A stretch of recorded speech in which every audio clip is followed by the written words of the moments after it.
राज्य मंत्रिमंडळाची बैठक पार पडलेली आहे आणि या बैठकीत अनेक महत्त्वाचे निर्णय घेण्यात आलेले आहेत। राज्यात नवीन महाविद्यालयांना साठी सुद्धा एक महत्त्वाचा निर्णय घेण्यात आलेला आहे। नवीन महाविद्यालयांसाठी मान्यता देण्यात आलेली आहे। मंत्रिमंडळाची बैठक पार पडली आणि या बैठकीत अनेक महत्त्वाचे निर्णय हे घेण्यात आलेत।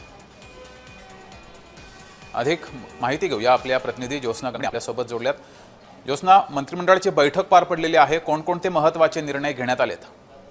सर्वात महत्त्वाचे जगदीश 3 निर्णय जे आहेत ते मुख्यमंत्री यांच्या नेतृत्वात पार पडलेल्या राज्य मंत्रिमंडळ बैठकीमध्ये घेण्यात आले। ज्याच्यामध्ये औद्योगिक विकासाला चालना देण्यासाठी जे लोन घेण्याची पद्धत आहे आणि त्याच्यावरती जो एकूणच रेट असणार आहे इंटरेस्ट रेट त्याविषयीची जी आहे बैठकीत निर्णय घेण्यात आला। त्याचबरोबर जीएसटी सुधारक विधायक जे आहेत म्हणजे 2017ला जी जीएसटी लागू झाली त्याच्यामध्ये आणखीन काही सुधारणा ज्या आहेत त्या करण्यात येणार आहेत। त्याचबरोबर एकूणच जे मंत्रिमंडळ म्हणजे एकूण जी खाती असतात एखाद्या राज्य सरकारकडे जितकी खाती असतात 33 त्याच्यामध्ये प्रत्येक खात्यामध्ये 2 विभाग असतात। त्या 2 विभागामध्ये आता आणखी 10 विभागाची जी आहे ती त्याच्यामध्ये अधिकची भर घालण्यात आली आहे। याचाच अर्थ 43 विभाग जे आहेत ते एकूण असणार आहे।